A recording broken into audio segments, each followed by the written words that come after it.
Greetings everyone, welcome back to the channel. Once again, we are back on Craigslist in the Fort Lauderdale area, just about a 70-mile radius, searching for cars and trucks between the price of $300 and $1,500. We've filtered out, or attempted to filter out, as many of the dealers as we can by eliminating the down and financing words. That kind of gets rid of most of the problem. So anyway, let's jump right into it and see what we have looking at today. Okay, right away, this 2002 Toyota Corolla CE for $1,500. Let's have a look at the big picture. Okay, right away, I am seeing some paint fade right here on the trunk. I mean, this was the base model Corolla. I mean, look at these wheels. Oh wow! I mean, this I kind of like, you know, the personality that these base cars have, to an extent. Oh, we've got a broken handle there, typical for these Corollas. Paint fade here on the bonnet. But yeah, these cars were so basic. You know, these cars, I believe, were the last cars sold in the United States with a 3-speed automatic. Okay, roll up manual windows, probably has a cassette player. Maybe it doesn't even have a stereo, probably just has an AM/FM radio, as some Toyotas back then used to have. All right, let's look at the description. 52,000 miles, really. One owner, 4-door, AC blows, cold runs great, it will go forever, but it's not pretty. That's true, it's a Toyota Corolla. They're incredibly reliable. 1,500, maybe. I'm not even too sure. I'd have to see it, feel it, you know, drive it. And yeah. Anyway, let's continue. Oh, look at this 1990 Toyota Celica for 1,500. I like these cars. I always like them. Let's look at the big picture. Okay, right away, I can see that this is a notchback. See, it's not a hatchback. It's a notchback. I prefer the hatchbacks. It's a cleaner design, cleaner look, more practical. But you know, this is probably one of the ST models. You know, the cookie cutter. See, we've actually got the manual roll-up windows right there. So you know, it's really a base model. Yeah. All right. Let's look at the description. Run strong, drive straight, no AC. See, that's a deal breaker for me. Not unexpected. We're talking about, you know, some 30 years worth of drive of a vehicle here. So that's not expected, but for me it would be a deal breaker because, you know, you'd probably have lots of stuff going on behind the dashboard and all that, you know. Okay, all right. 1999 Acura TL for $1,450. The Acura TL. Let's look at the big picture. All right, these TLs are, I mean, I love the design. I love the way the cars look. I love the interior. They're really, you know, I love almost everything about these TLs. I think they're really well designed cars, a timeless design. But the problem with them is their transmission. Oh my God, as I've said before here, buddy of mine had one, changed 3 transmissions before he just gave up on the darn thing. You know, so I can't recommend this. I mean, but I'm showing it anyway because some people can't stand the rain. All right, 1999 Acura TL 3.2 liter V6 engine runs good. Automatic transmission, shifts smooth for now. 118,000 original miles. Dash lights on dash do not affect drivability. I'm sure it doesn't. Leather upholstery, tears, of course. Dark blue paint, clear coat peel. Yeah, we saw that. AC cold, good tires, factory alloy rims, keyless entry radio, CD cassette. Some of my viewers don't even know what a cassette looks like. Clean title, will not respond to text or emails. Was good, shift smooth. Has cold AC driven daily. 1452. I will register for you. How kind. Whew. Okay, moving on. Oh, okay. 2008 Volvo S40, clean title for $1,300. Let's look at the big picture. Now, these guys, I will tell you right off the bat, these were the Ford Volvos, and you know, I do tend to rate Volvo above all the other European cars, simply because I just think they're more reliable. I think they're better built. surprise, hey, the Swedes did a good job. That and the fact that, if I recall correctly, these were actually related to the Mazda 3 and the Focus, I believe it was, or it was the Fusion and the Mazda 6, something there about it. I believe it was the Mazda 3. And that makes it that much more appealing to me. All right, clean title, the good. Clean title, low price, good engine condition, runs good, new spark plugs, cool AC, etc. Bad. High miles, old interior, light crack on front shield, no leaks. Need to fix coolant leaks. I've been with this car for a year and never a problem. The coolant leaking appeared recently. I have not enough time to fix it, so I decided to sell it at a low price. I think it is suitable for transmission or first car. 1300 or best offer. Yeah, 1300 is a bit high for me. Probably go to 1,000. I mean, the coolant, the coolant leaks could be anything really. I mean, radiator, hoses, nothing major. Okay. I mean, I'd take a chance. All right, let's scroll down here, guys. We're seeing some of the cars we saw yesterday. Oh, this 190D. Woo. All right, moving on. Scrolling. Let's look at something a little interesting, guys. Let's see. Get past what we saw last. Okay, I tell you what. We've seen this Chrysler Town and Country for some times, and we have never looked at it. So here, what? Let's look at the big picture. Okay. I see. Bam.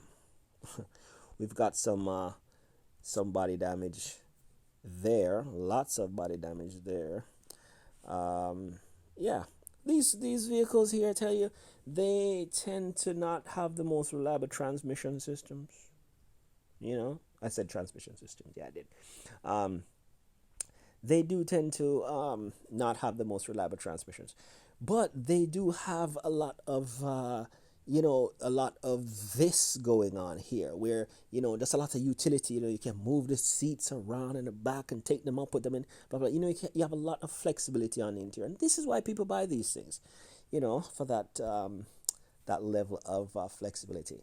All right, cars runs great, doesn't look great. You can fold all seats and enjoy the space. New battery, brakes, change oil and filter less than 1,000 miles ago. Change all tires a couple months ago. Everything works. AC runs. Reason of selling, bought a new car. Front windows doesn't work great, but works. And you can't open sliding door on the right side where it's damaged.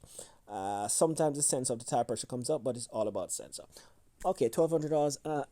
I'd probably give them $800 and call it a day. All right, so once again, we are on the move, scrolling, seeing some crap from last time. But yeah, guys, I totally, enjoy seeing some of these cars that we see on a daily basis here, absolutely interesting stuff. Okay, let's have a look at this here. This caught my eye. Ford Focus 2014 for $1,150. I have my doubts here, guys, but let's look at the big picture. All right, so here's my problem with some of these Focuses. The automatics, some of them were dual clutch. Now, I despise dual clutch. I don't care which vehicle it's in, whether it's in a Mitsubishi, whether it's in a Ford, Volkswagen, doesn't matter. I hate them, okay? And these Focuses were known for transmission troubles, and Ford is actually in the middle of some, some class action lawsuit, something with them. But let's see what it says here. Ford Focus 2014 needs, see what I'm talking about? Needs new transmission and clutch. I would say avoid this unless your plan is to replace it with a manual transmission or something of the sort. But yeah. Look at this, guys. 86 Cadillac Fleetwood for 1,000. All right, let's look at the big picture. Listen, guys, I like these old cars, man. These cars are not pretending to be anything but American. Cannot mistake one of these for anything but being American. Right? Finding it hard to let go of my grandfather's Caddy, but here it is. 1986 Cadillac Fleetwood Brougham, 12,500 miles, black interior and exterior. Guys, I would do it. I would so do it for $1,000. I'd try to get a little cheap, of course, but I would so do it. Okay, look at this Ford Focus station wagon for $1,500. Guys, I love wagons. Let's look at the big picture. Not the best picture.